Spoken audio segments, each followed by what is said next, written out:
discovered that it was impossible.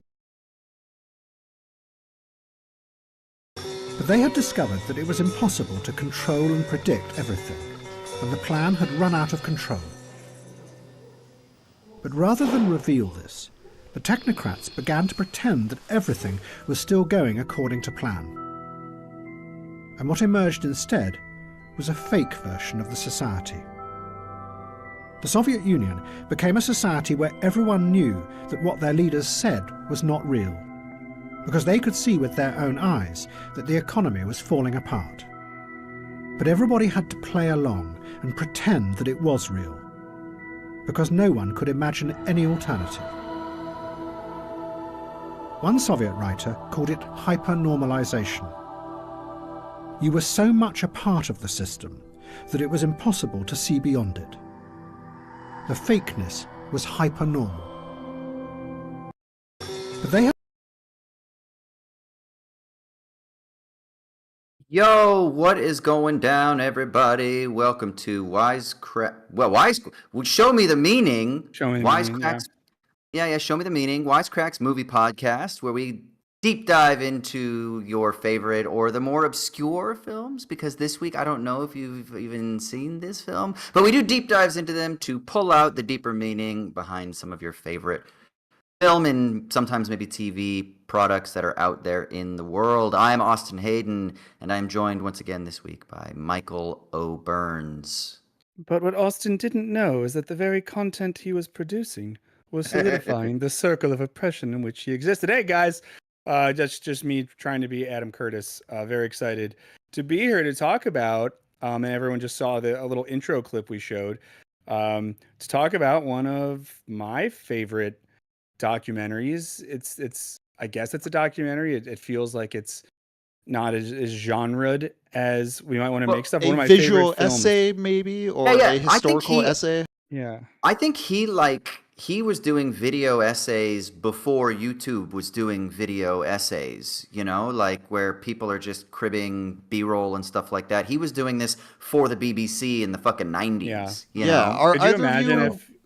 Are either of you familiar with Sans Soleil? It's like a French 70s visual essay documentary, but it is very much in the Curtis style. It's by the same director who they did the short that inspired 12 Monkeys. Oh, shit. No. Speaking of Curtis as a video essayist, I was imagining him stopping to be like, and this depression might lead you to BetterHelp. If you go to BetterHelp.com/hypernormalization, you can have an empty relationship with a digital avatar of a therapist. Sorry, I'll stop doing Curtis. My last Curtis. It's pretty. No, please don't. As a matter of fact, I think that we would like more. And if in the chat you can encourage Michael, please encourage Michael to do more Adam Curtis impersonations, because it's actually pretty spot on. Yeah. So I mean, let's just jump right into it. Well, I'll do a little admin stuff. So first of all, have we confirmed, by the way, that next week we are doing After Sun? Is that?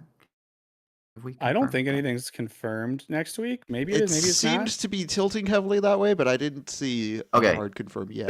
There's a tilt. There's a tilt. We're heavily tilting towards After Sun next week. So all that to say, go out and watch it. And if we don't do it next week, we will do it at some point. So at least you'll be enriched by seeing a film that I personally fucking loved. I had a breakdown cry in the bathroom after my wife and I went and saw it, and I needed to pull myself together because I was. It's intense.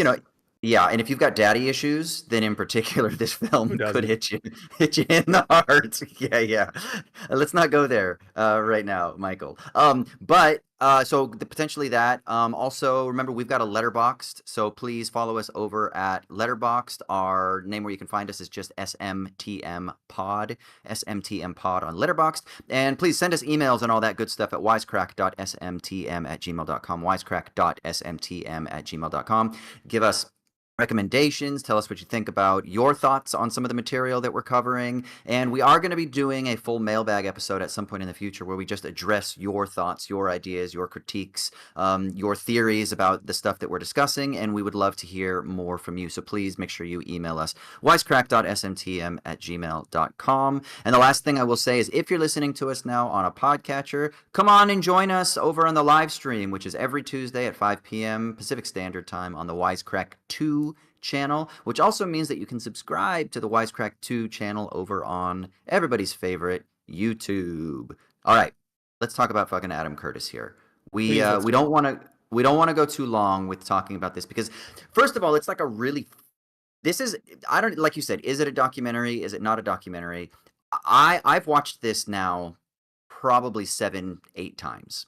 And it's long. It's what 2 hours and 45 minutes or something like that. Now, for people who aren't Yeah. familiar, you can go watch the whole thing on YouTube for free. Pretty much all of Adam Curtis's documentaries are live for free on YouTube.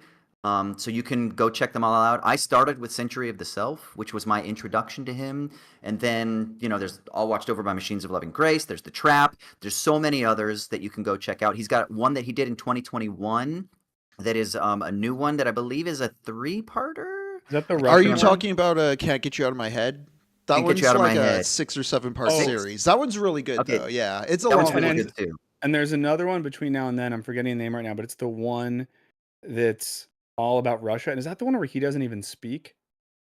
I forget. We're Oh, getting yes. sidetracked, but yeah. Parts of I Century haven't of the seen that Self one. are largely about Russia. The reason it's so big is because like a whole third of it's about China, a whole third of it's about Russia, and then a Yeah. whole third about it's kind of about like NATO and the U.S.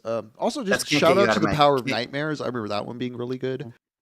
Power of Um, Nightmares, yeah. yeah. Wait, Henry, Well, were you saying can't get you out of my head is like China, Russia, then NATO? Yeah, it's a big 6 or 7 part multi-part series. I Yeah. want to say it's from 2020 or 2021.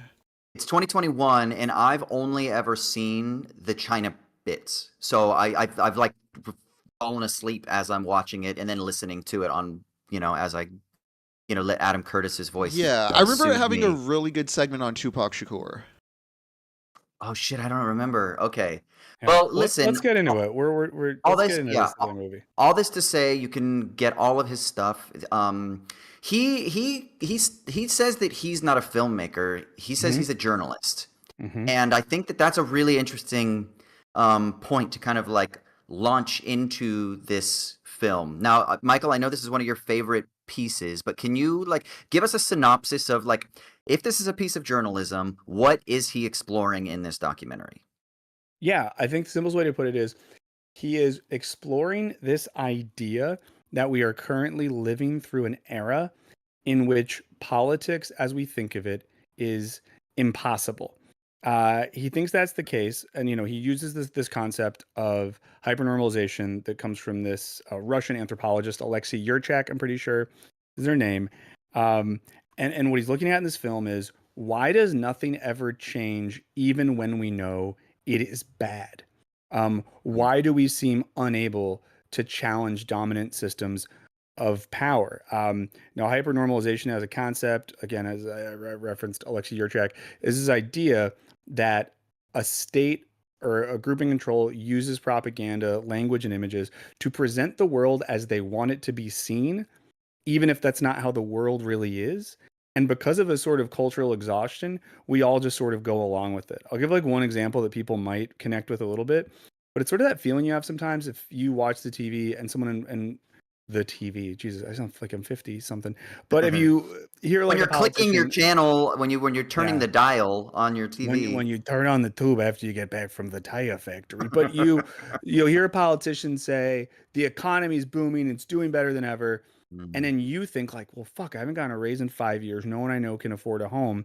And then you go online and some economist is like, no, everyone who says it's bad is wrong. Here's a graph that shows why it's good. It's like that feeling. And I think nowadays, the reason people have talked about the chit chat about this movie has ramped back up recently is because, of course, he uses Trump's 2016 campaign at the end of the film.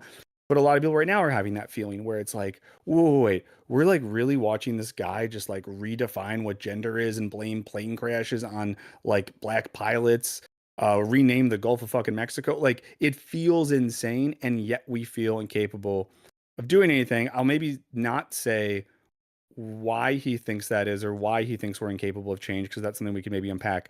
But that's I think the main idea of the film, at least as I see it. And to do that, he goes from 1975 New York to Damascus to Syria to Silicon Valley to meetings with Henry Kissinger to the Soviet Union to Israel. the fitness industry in To Jane the 80s. Fonda, Occupy Wall Street, Times Square, and landing at Trump in 2016.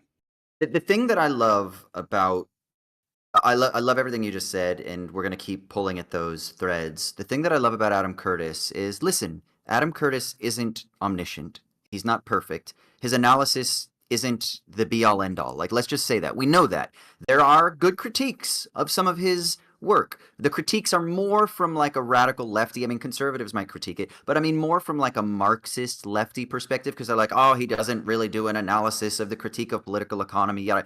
Okay, fine. Okay, like that's one thing, but I don't think that's what he's doing. I think if we just, without being like snooty and overly critical, and we just say, okay, cool, so what can we glean from what he's trying to offer? He's creating a really interesting story, a story that he thinks can help us to see ourselves reflected back to ourselves a little bit more clearly. And it's not the full story, but it's absolutely one that I think has a lot of truth to it. More truth than error, I would say. And I think that just from a film perspective, film theory perspective, that's what all documentaries do anyway. That's what all fucking commentary is, right? It's somebody saying, here's my lens on the world, and I'm going to create a sort of, I'm going to piece some things together for you. And this is something that he's been doing for 40 plus years. And so the story that he's crafting isn't just like, hey, I'm just this random guy who has this idea about, the 70s onward. He's been really doing this deep dive. I say I started with Century of the Self, and the reason is because he's been doing this deep dive into, hey, something has changed in not only politics, but like human social psychology. And I think, and he's saying that he thinks it's really important that we kind of understand the root causes of some of those shifts, because then I think he ultimately thinks we can create a better world out of that, right? So it's critical, but for the perspective, I think, of challenging us to say, hey, why did we take this path? And maybe that can give us better understanding of like where the mechanisms of power are that have driven us down that road, and then maybe we can recreate it Yeah. otherwise, which to me is actually just good materialist analysis of things. But what do you I think? agree, and I think it's both good materialist analysis, and I think it's what makes his films just as much art as they are journalism. Like, in so much as good Mhm. art should reflect something about the world, and obviously the art is always going to contain a level of like the subjectivity of the artist, but it reflects something about the world, not the whole thing, but a piece of the world. And when it's Yeah. good art, we engage with it in a way where we internalize parts of it, we relate it to our own experience, and it sort of is the impetus for our own thought.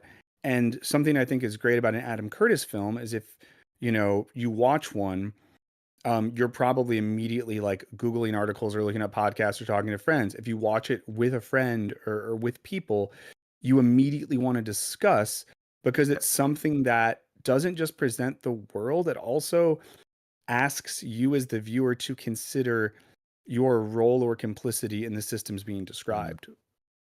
I watched this with my wife, who'd never seen an Adam Curtis documentary before, and Mhm. it's a 3 hour fucking video, and she's It's like, "Oh, long. well, maybe we can watch it over a couple nights," and I was like, "Okay." And about 2 hours in, I kind of was like side eyeing her, and I was like, "Are you still okay?" And she was fucking locked in, and we were just Mhm. talking. We'd pause and we'd go make ourselves like our little cup of tea, and we'd keep chatting, and she was engaged the whole time because I think he does craft such a visually but also just narratively intriguing story that it does invite you to be involved. It does invite you to self-examine and to like look at things quite critically. And I think another thing that I would be remiss if I didn't mention it, because I think he has access to something unique that not many filmmakers in the world have access to, which is the entire BBC archive. So the visuals that he's able to overlay or use create a really interesting, not only narrative, but even juxtaposition sometimes with how he cuts things together, how he kind of like violently just throws in like literal fucking news footage from like a Mhm. war zone, and then like hard cut to like fucking Jane Fonda doing squats in her spandex, like hard cut to fucking Donald Trump saying something insane. And the way that he does it is so tactful, I think, because it also forces you to see these connections between things that you might not make if you were just sitting there reading a news article or watching like a more sort of straightforward linear narrative documentary. Yeah, and I think he replicates one of the absurd or discomforting experiences of modern life, or on the same platforms we use, you might scroll and see like the body of a child killed in war, and then see a funny new dance, and then see an advertisement for a cheaply made Chinese knockoff of a guitar, and then see a politician saying something that sounds insane, and then see that there's like another Mm. school shooting or so whatever it might be. And I think that the whiplash induced by this style of filmmaking, it connects with us because it feels structurally like something we just experience. Um, Mm. Mm. I was wondering, Yeah, I'd like the, that you the, bring the, up the whiplash there. He makes like a narrative argument that Austin brings up criticisms. Maybe his material analysis doesn't go far enough, but I do think I do think that because he's putting it in very like digestible terms and like operating more on like a narrative emotive level with these cross cultural references, he's telling a story in a way that's a bit more effective than like a didactic like this is the news, this is Yeah. what happened, this is who to blame. well, there's something I wanted to bring up if that's okay from early in the film, and it's something in particular when I was rewatching it, I thought about Austin because I was wondering what you would think about this. Real quick, Now, yeah, before you do that, don't can I just say the one thing that I wanted to say is you talked about like the narrative structure of the film. I just wanted to add one quick conceptual background. I think what he's really exploring is the shift towards the hegemony of neoliberalism. And I know that that mm, might not I think that's a really can you important explain what thing. that means for folks who might not have heard those terms or might not have heard the concept of hegemony before? Yeah, so in simple terms, the idea of hegemony is that there is a single ideological structure that is sort of foisted upon a particular consensus, right? So it's submit or die kind of logic, or believe or you're out, or if you're not in, then you're excluded. And so when we talk about a hegemonic logic or hegemony, the idea is that this rule, this set of principles becomes the ruling ethos, or I hate to use the word ideology because that word means so many different things, but the ruling consensus that must be abided by or you'll be excluded. And if you want to be involved in the world system under a hegemony, then you have to bend the knee, so to speak, right? And so Mm, a lot of the problems that we see, I think that Curtis is documenting is this battle between a new rule of law, we might say, a new hegemony, which is a certain, we might call it the Washington Consensus, or we might call it neoliberalism. We can talk about that in a minute.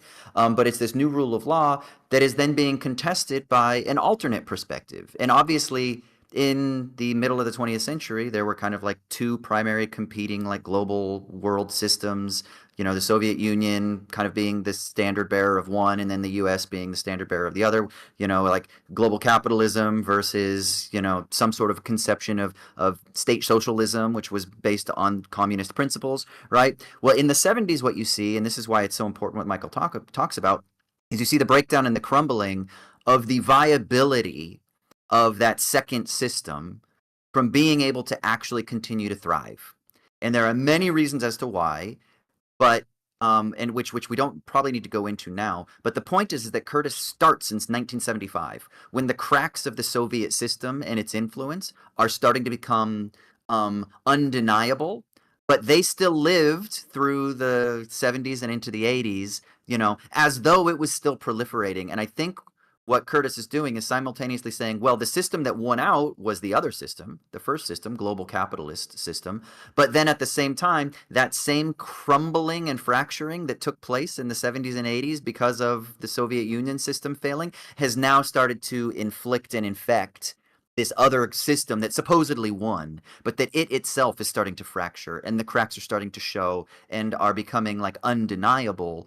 And I think that that's kind of something that's important to say, because this rule that was promised to save us, usher in the end of history, this neoliberal system where banks and finance could answer all of the problems about risks and things like that that would confront us, is now itself starting to fracture, and quite potently so. But yet we're still fucking clinging to it as though it is well, the savior.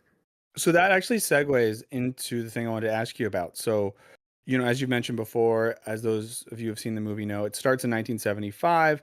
And of course, 1975 is an interesting point because it's sort of just on the tail end of the, revolutionary or progressive enthusiasm of the 60s, which we have, both in America and in Western Europe. And one of the things he starts with is the collapse of New York City, the economic collapse of that city, bankers taking over because the city is in so much debt. And he says at one point that the radicals and the left wingers, and I think everything I'd say is like pretty much a word for word quote, did nothing to change things. They were living in abandoned buildings in Manhattan. He brings up the rise of what he calls a powerful new individualism that cannot fit within the idea of collective political action.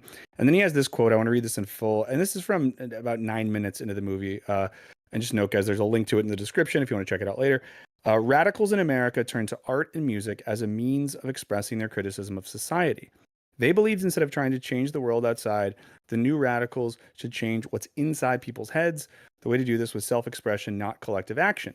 And this is like a central thesis that he's making, that there was a shift from revolutionary activity to individualism to culture to art to music, and that shift is one of the things that led to society sucking ass. I'm wondering what you think about that, Austin, as someone who I know thinks about and has thought about the relationship between, art and cinema and politics and all these sorts of things. I'm wondering what you think about Curtis's analysis there. Yeah, so the first thing, I'm trying to find my notes. So there is a scholar that has probably had more influence on me and my thinking about like the contemporary moment more than anybody else. His name is Michel Feher. It's Feher, and he wrote a book called Rated Agency in like 2019. And he basically argues that we're living in a time now where what is dominant is rating, and at the level of governments, let's say, what that means is that governments are no longer concerned with GDP numbers and things like that. They're concerned with their bond rating so that they can continue to negotiate on the market, so they can sell off their debt, essentially, right? How that works at the corporate level is that corporations aren't primarily concerned with profitability. They talk about profits and things like that, but you can be a massive corporation. Amazon was for years, Netflix for years, Tesla still is, that's unprofitable. As long as your stock value, your rating on the stock market, can continue to court investment, and you can continue to secure cheap lines of credit. So as long as you can service your debt and you can still get like cheap lines of credit, you're pretty much fine, right? Now, at the individual level, and this is where I think there's something really interesting, what Feher argues is that we now are far less concerned with like our wages and far more concerned with our, quote, wealth. And that's both in terms of our assets, which is really what determines wealth in the 21st century, but also more increasingly our online rating. That is, how many followers do you have on your LinkedIn portfolio so that you can get into business meetings and, get more people interested in your product or your company or your services? How many followers do you have on Instagram? How many subscribers do you have on YouTube? Those are the things. What is your star rating on if you're an Uber Eats delivery person, your star rating? This is that fucking Black Mirror episode, right? Like, your rating is becoming more and more a part of what we determine as being valuable. And this is a big shift for him away from us like being concerned with like what's called human capital. He's now says we're obsessed with rating. Now, the reason I mention this is because he has a new book that he hasn't finished yet, but that the research, I sat in some seminars when he was developing this idea, that is about, he believes that there is a shift in a theory of human anthropology. And this shift has occurred under the regime of neoliberalism, so since the 70s, 80s onwards. But it is really characterized by a certain psychological theory derived that he wants to attach to like a certain kind of like ego psychology that comes out of Freud, but really he thinks is characterized best in the work of this psychologist named Karen Horney, who really popularized the idea of self-esteem. And what happens is in this theory, what really matters from a human perspective is that we are basically just these like little seeds, like these little germs that need to flower and that need to grow. And then he ties this into his other work, and he says, and the way that we flower and grow is based on our rating. It's based on the connections that we make by receiving that external validation.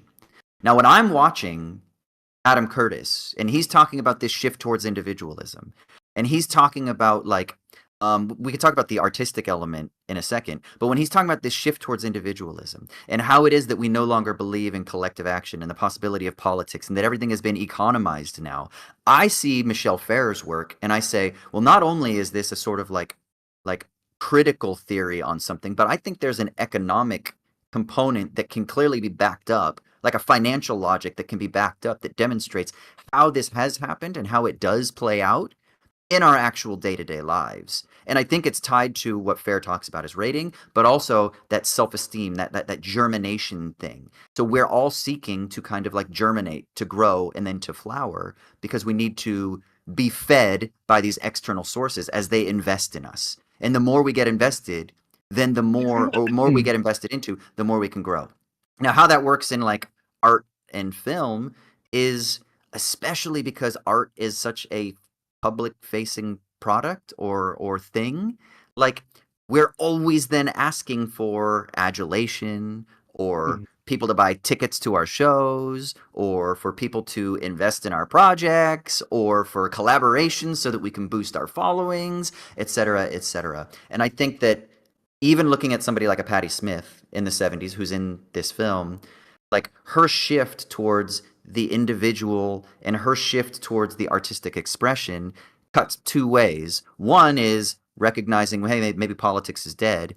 But two, also, there's still a creative spark that wants to like scream into the void. And I think that that's kind of what characterizes this new moment. The scream that's trying to figure out an outlet, and the only outlet being the one that can be characterized by the financial logic tied to that new human anthropology. Does that make sense? A little bit.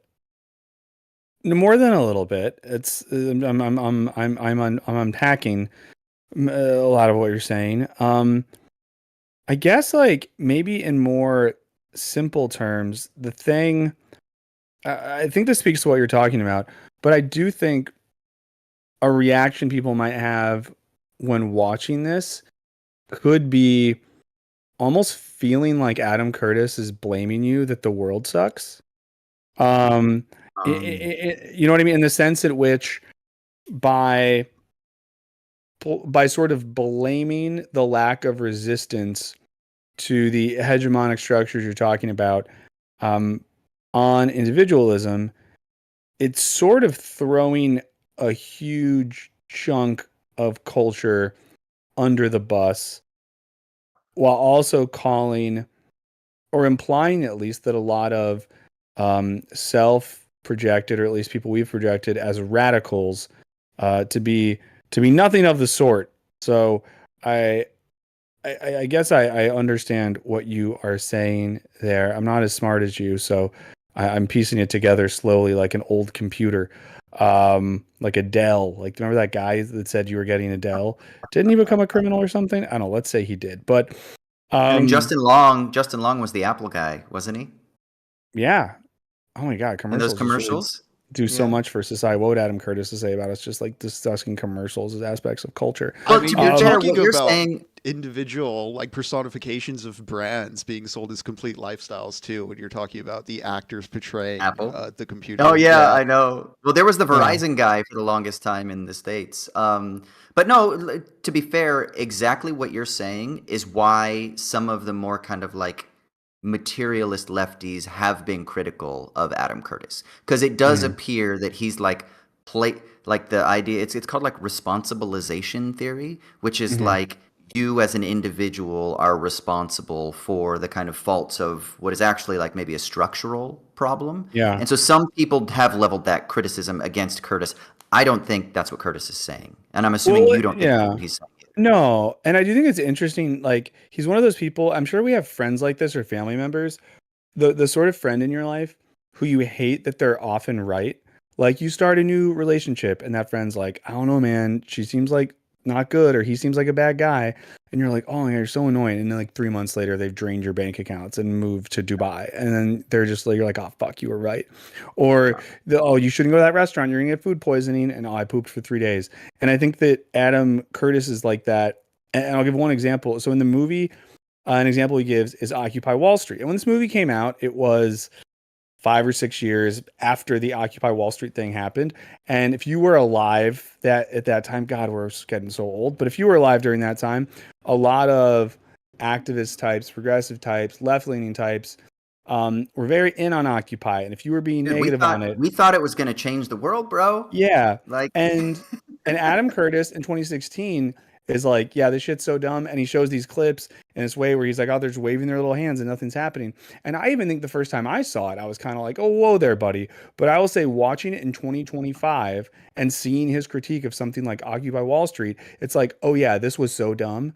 Or from to be more charitable, not that it was so dumb, but like, he is right. It didn't have an organized critique of power. It didn't have a mechanism to collectively wield the power of the people involved in it. And I think like to think of the people that criticize Curtis, it's just one of those bummers where by a certain metric, recent history has proven him at least adjacent to correct, if not correct. well, this is where I differ with some of my more kind of like lefty friends on this topic in particular, is that I do think that we should accept some sort of culpability for our complicity in the structural system. I think that we should look at the quote radicals and the artists. And I do think it's okay for us to also say, yeah, some of what they were doing was powerful and transgressive and doing something interesting and unique and novel. And a lot of what they were doing was used to buttress and reinforce systems. Now, the pushback that I would get is that it's like, but it wasn't their fault. The system is able to like enclose anything and like it siphons off of and it leeches on like the true purity of the expression. And maybe there's some truth to that as well, which is why I said I think there is, like, take a Patti Smith, for example. There is a cry that is absolutely transgressive in her artwork, right? Simultaneously, there's also a sense in which, she is a part or that her music has been a part of a system that we would say kind of sucks, right? So, and it's the same with fucking YouTube videos today on Wisecrack, where we are critiquing a system, but simultaneously we are on a part of a big, huge fucking, multi-billion-dollar corporation that we would probably say isn't the paragon of ethics, and that we would appreciate if they would maybe do things a little bit more ethically, right? So it's I think living in that tension is okay, and I think purity politics is a lot of times what comes into play here when people are not willing to accept that we might also be complicit, and also that there are forces beyond our control that are kind of like forcing our hand in some ways. And at the same time, we can be kind of like novel and radical, and we can have like beautiful, brilliant, free ideas that aren't just simply, kind of like inculcated by the system. Like I think it's okay to tread that balance between those things. Yeah.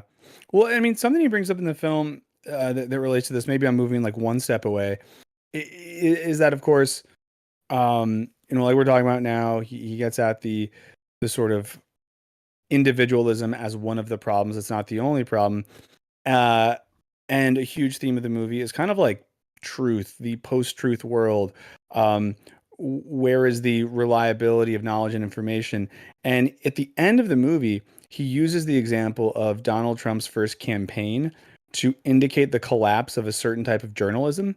And he basically says something to the effect of, I'm going to paraphrase here because I didn't write down the quote exactly, but that like journalists used to get off on the fact that their whole deal was they would speak the truth. They would call things out for dishonesty. They would let facts kind of go to war against ideology. And then with someone like Donald Trump, you had a person who would say whatever the fuck he wanted, and your journalism didn't matter. And we saw this in the election then. We've seen it now. And I think like two things he gets at that are related. One, this idea that no one actually cares about truth anymore.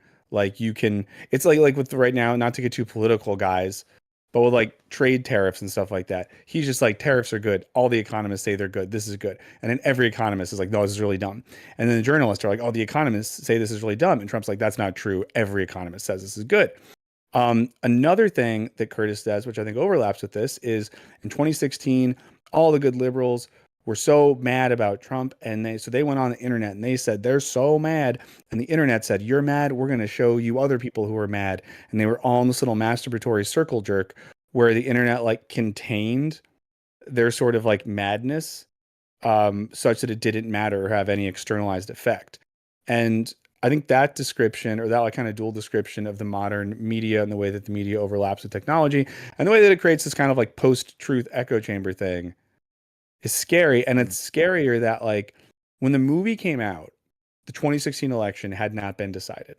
There's an interview with Curtis right when this movie comes out where the interviewer says, but what if Trump actually wins? And it's said with a tone of like, this fucking guy, right? And Adam Curtis literally says something like, oh, well, then we're fucked.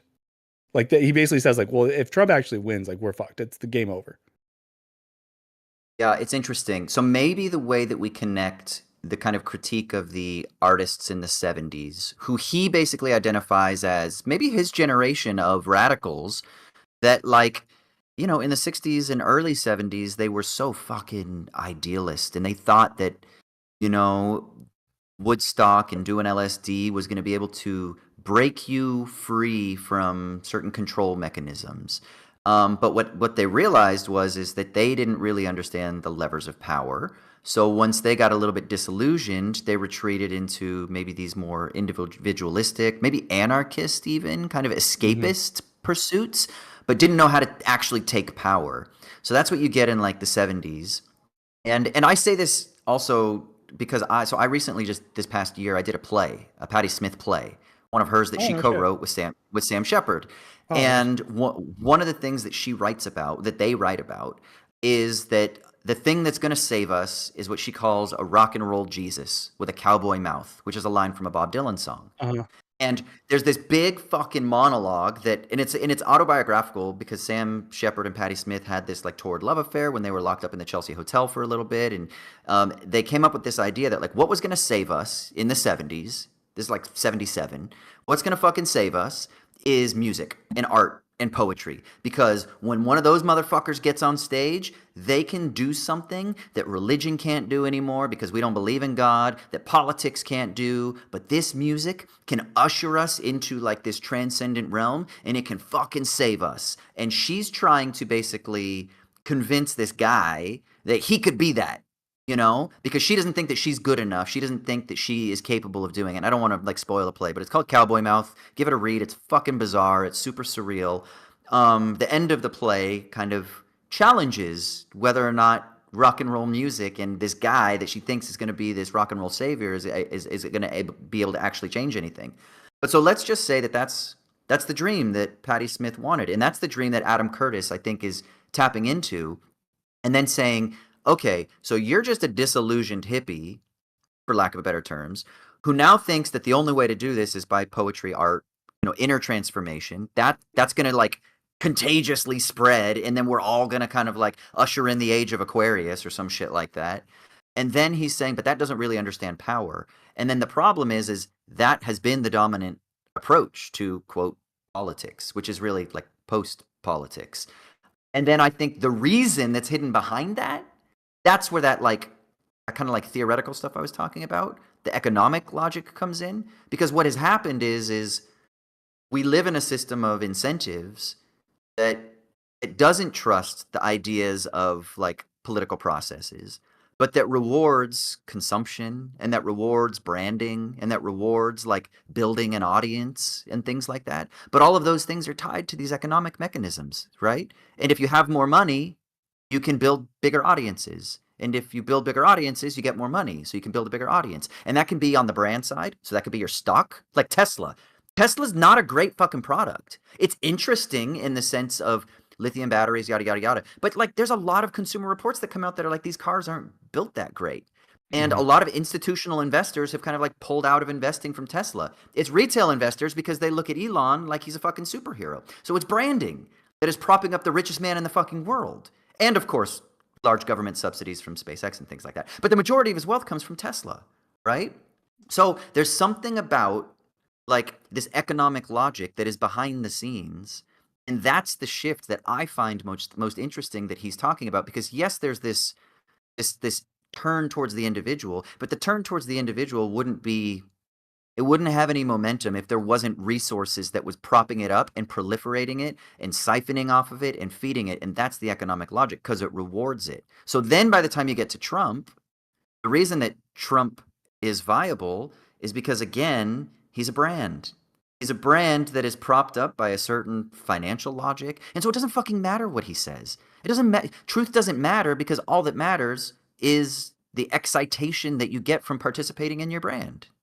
Well, then the question is, with a movie like this, then is there any, should we feel weird, or maybe to put it more personally, like it does feel weird sometimes, of course, to consume a film like this, a film which largely posits that the media and the economic systems undergirding the media and our dominant political systems present us with a false picture of what the world is so that the powerful can maintain power while the rest of us kind of passively go along with it.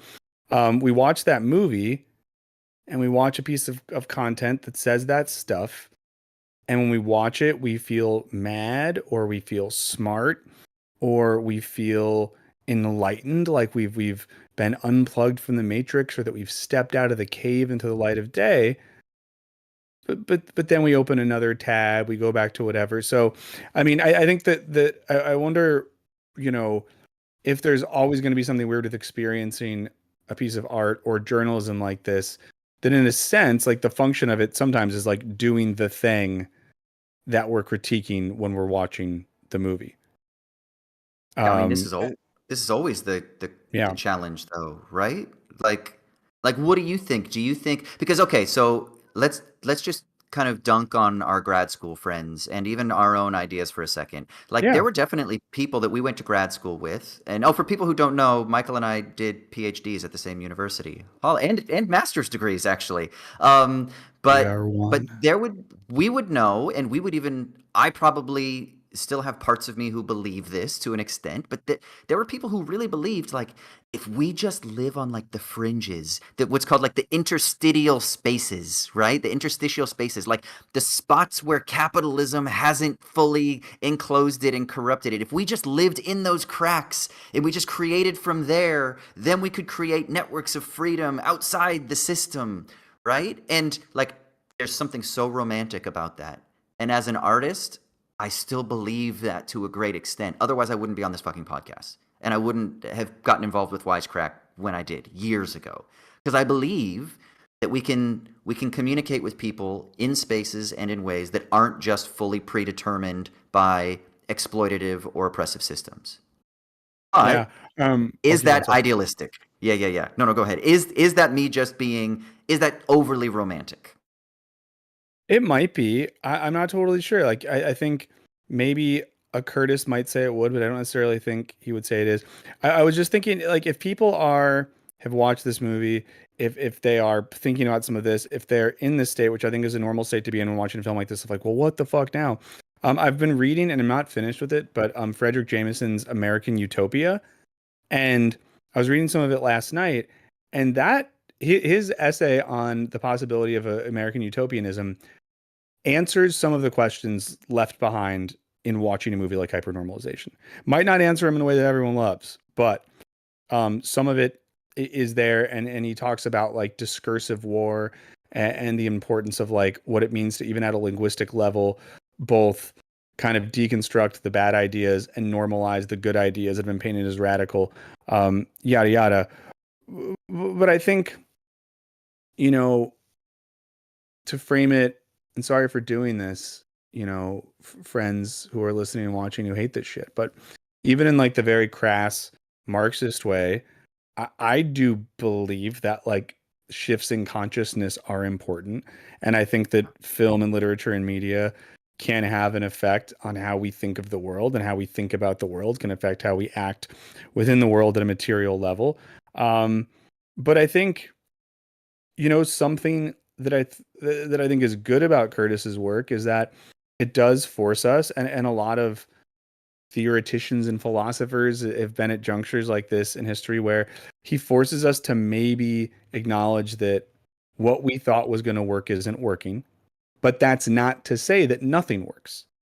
It's to say that maybe our socio-political imagination needs to go beyond the limit that we built for it. And a lot of people, if you talk about this movie or Curtis, the next thing they might bring up is like, oh, Mark Fisher though, and capitalist realism, and the idea Yeah. that we can't think of any alternative outside of capitalism. And I think that while Fisher is maybe a little bit more pessimistic in his final analysis, I do think there's a world where we can read Adam Curtis's work, and this movie in particular is saying like, it's not that there's nothing else out there, but it is that we're in a system that's doing everything it can to tell you that there's nothing else out there and to reinforce that. Yeah, which is like not even subtle. Like it's not hidden. Like literally there was a phrase, there is no alternative. It was wielded by, like popularized by Margaret Thatcher, one of the kind of like primary engine machines of establishing the hegemony of neoliberalism, along with kind of Reagan and the rest of their cronies that exported this around the world. But like it was like a forceful claim that there is no alternative, and now it's just everyone's bought into it. And I guess my question to you then is this: and is this naive of Curtis? Because it seems to me then, if so much of this documentary is about the system that we live in perpetuates itself because of perception management and because of, for lack of a better term, like emotional and behavioral manipulation or control, is Curtis saying that the antidote to that is just like getting back to truth, like journalistic truth or evidence-based truth, or like what is the alternative that he's saying is the antidote? If he is, I don't think he says it explicitly, but if he hints at it, what do we think he would claim would be the thing? Like, why, if Trump is elected, are we fucked? Because that's basically claiming the victory of like alternative facts machines, or the perception management machine. What is the solution for him? I mean, I do wonder if part of it is, and I think like to put my Bertrand Russell hat on and everything being footnotes to Plato, I think there's a way that you can read what he's doing as akin to the allegory of the cave from Plato's Republic, in that in this allegory, when a sort of someone who was enslaved inside a cave of darkness who only ever saw shadows, when they like leave the cave, it's not like they get a like more didactic manifesto for here's what to do now. What they get is a vision of the true and the ability to develop their thinking in light of the true. And of course, this figure who's just a stand-in for Socrates goes back down to the homies in the cave and he's like, y'all, this sucks. You're being lied to. And they're like, fuck you. We're going to fucking kill you. If you guys think I'm just doing some like weird thing right now, read the book. I promise I'm not going. It's basically the same thing. And I think that rather than being programmatic, I do think that there's something Socratic about what he's doing, in so much as like, hey, let's at least all try to get out of the cave. Let's at least try to like have that as a baseline. Because I think a lot of the analysis he gives of especially the usage of the internet is, and again, it's reductive, it's kind of cliche, but a lot of it does just get to the point of being like, yeah, you're just looking at shadows on the wall all day that are produced by people that want to keep you enslaved. That's literally what it is. That's literally what it is, guys. There's nothing else to it. That's what it is. That's what it is. That's literally what we're doing, guys. And I think that there is some power in getting there. And now I'm going to sound like a total lib. So if you're in the chat right now, you want to shame me, you can. But, I think, I don't know if encouraging is the right word, but it's been meaningful and interesting to watch how many people in the past couple weeks have left really dominant social media platforms, and have finally like detached themselves from some of these mechanisms. And I think that it gives those things less power. And that's not nothing. Yeah, that's not nothing, is it? Do you think this is what's so hard? Because so I and you have religious backgrounds, right? So part of me is still tied to this idea of like religious transformation, conversion. Like, to what extent should we value the individual conversion or the group conversion, even if it's small scale? Like to me, I don't think we should devalue that. I know a lot of my more like super politically inclined people are like, but that's not going to fucking change anything ultimately, blah, blah, blah. And then I also don't want to go just this, because I do think that Curtis is right to an extent, about like the disillusioned hippies who just thought that it was about the individual, which then is really easy for us to turn into just this like buttressing of an economic system that's just all about individual pursuits and that kind of shit. But like I still think there's something really important and valuable about like internal spiritual, psychical, embodied change. And like you say, it's not nothing that people have detached themselves from these technologies that like make people unhappy Well, yeah. and And yeah, to, go to ahead. maybe like, I think that this is, I'm just thinking about Frederick Jameson again here in the American Utopia stuff. I think Jameson would say, and I think there's a way in which Curtis is saying this, is that the problem maybe isn't individualism as such. It's like a sort of non-dialectical version of that. Something Jameson talks about, which mirrors something that Curtis talks about outside of this film, is like what we maybe need to do is get back into the idea that it's good to sacrifice elements of your individuality for the collective. It's good to use your talents and your skills and your abilities to serve a community that goes beyond yourself. Curtis has famously said in a few different interviews, one of his critiques of like young liberals and leftists is they're not willing for things to get worse. They're not willing to sacrifice their lifestyles, their ability to consume. And until we're ready to sacrifice some of that, nothing's going to change. And I think if you look at like revolutionary movements of the past, we see that that's true.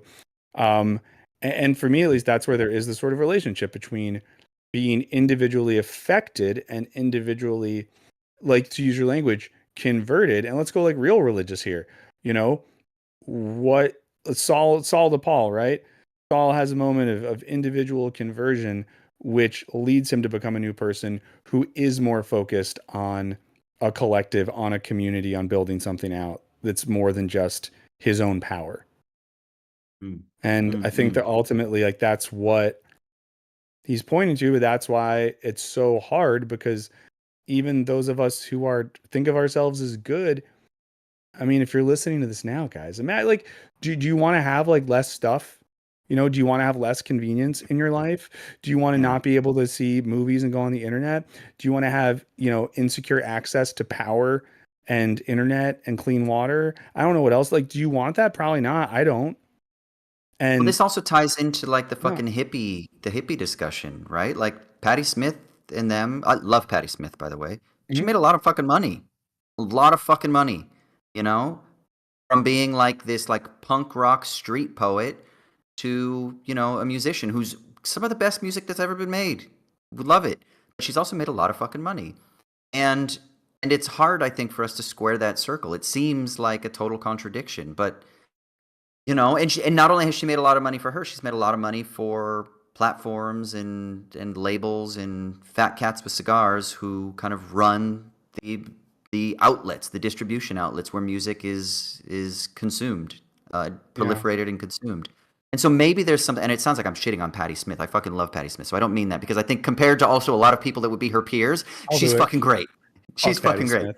But like for real, like there's something that makes it really challenging for people who have had like this really committed, idealistic, like maybe they've taken a vow of poverty at one point in their lives, or they really committed themselves to the cause. And then, I'm producing this documentary. And it's got its, actually, for people who are listening, if you're interested, if you're in LA, it's going to be premiering at the Pan-African Film Festival this month. So I think it's got its first screening on the 13th or the 14th, and then on like the 16th or 17th. But we're nominated for Best Documentary, which is fucking amazing. But it's basically documenting the lives of the children of Black Power radicals from the 60s and 70s. So we've got like Bokar Toure, who's Kwame Ture, Stokely Carmichael's son is in it. Fred Hampton Jr. is in it, who's Fred Hampton's son. Imani Perry is in it. We've got Kiesi Lehman in it, who has written a brilliant memoir about this. But it's about these, they're now Gen Xers, but their experience of growing up in a house that was dedicated to the movement, right? And that's why they're oftentimes referred to, this generation of children are referred to as like children of the movement. The film's called Born in the Struggle, if you guys are interested. Like I said, it'll be at the Pan-African Film Festival. It's got its world premiere. And the director, Kamasi Hill, he comes Mhm. out of this as well. His parents were a part of the Children of the Black Madonna. They, in the early 60s, they were marched with Martin Luther King, and then in the later 60s, they got involved in the Black Power movement. And Yeah. what you see when you watch these interviews with these children of these Black Power activists is so many of them carried the torch of their parents, right? Like Fred Hampton Jr. in particular, from militant to militant, right?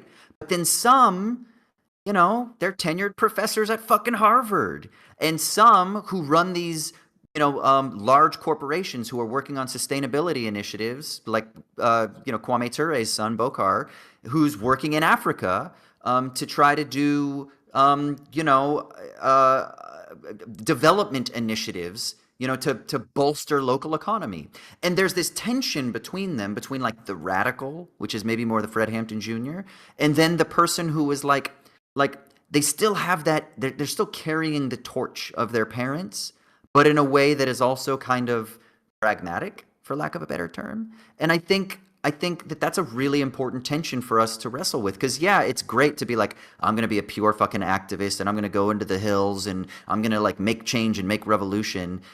And then there's also like someone comes along and says, hey, you could get 10,000 jobs for some people who are living below the poverty line, and you could create like a robust economy so that they can have like, they don't have to worry about food for the rest of their lives. And they Yeah. can have like fucking toasters. And you're like, well, is that a quote compromise, or is that just like being practical and pragmatic? Yeah. This is a difficult thing for us. Yeah. Let me push us in this direction as we got to wind things down.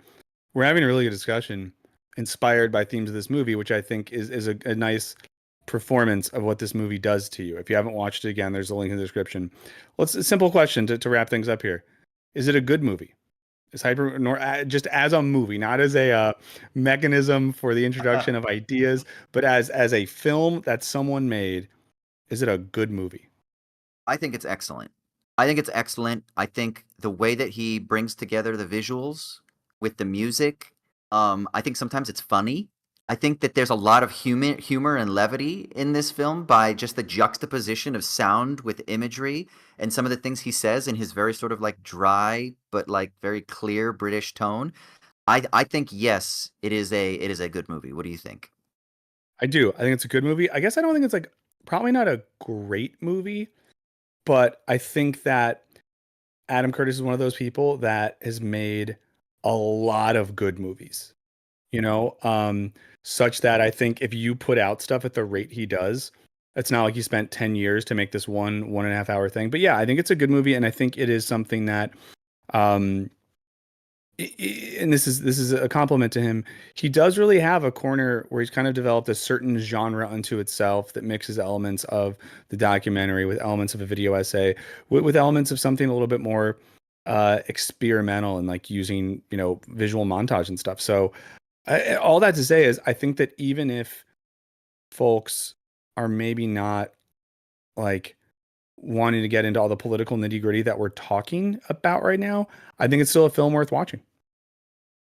And here's my larger question that I just always want to be asking us to be asking ourselves, and for Uncle Austin here to put his hat on and get cranky in his middle age, but like, what is a good movie? Maybe a good movie isn't one that just entertains us for an hour and a half. Maybe a good movie is one that like sparks us to think. Maybe a good movie is one where you aren't just a passive observer taking information in, but it forces you to challenge yourself and view the world differently. And if that's a different standard, then I think this movie's excellent. Because this conversation that we've just had, and the conversation that I had with my wife, and the conversations that many people have had when watching this film or talking about this film, those themselves are productive and valuable for us, especially in a world where we are becoming more and more passive receivers of content. Well, I don't want to add anything else. That was a great note to wrap it up on. Well, fucking A. Everybody, let us know. We're going to go ahead and wrap up there, but let us know what your thoughts are on hypernormalization. As Michael has said, check out the link. You can watch it on YouTube. Let us know your thoughts. Email us, wisecrack.smtm@gmail.com. You can also hit us up on Letterboxd at smtmpod. And remember, every Tuesday at 5 p.m. Pacific Standard, we're right here on the Wisecrack 2 channel on YouTube. And of course, the The podcast is also out there on the podcatcher of your choice. I think next week we're going to be talking about After Sun, so definitely make sure you give that a watch. I thought it was a really fantastic film. It hit me in the feels big time. But yeah, that's pretty much all I've got to say. Michael, do you have anything you want to say to sign off? And then I'll kick it to Henry for a final word after you, Michael. It's been enjoyable to be here the past 2 weeks. Can't wait to come back at some point soon. Henry, final word is yours. I'm glad I found Adam Curtis in the mid 2000s instead of going the Zeitgeist rabbit hole. I would have been QAnon if not for him, maybe. Who knows? There's a lot of stuff on the internet teenagers were just stumbling into back then. So thank you, Mr. Curtis, and we'll see you all next week. Come on the podcast, Mr. Curtis.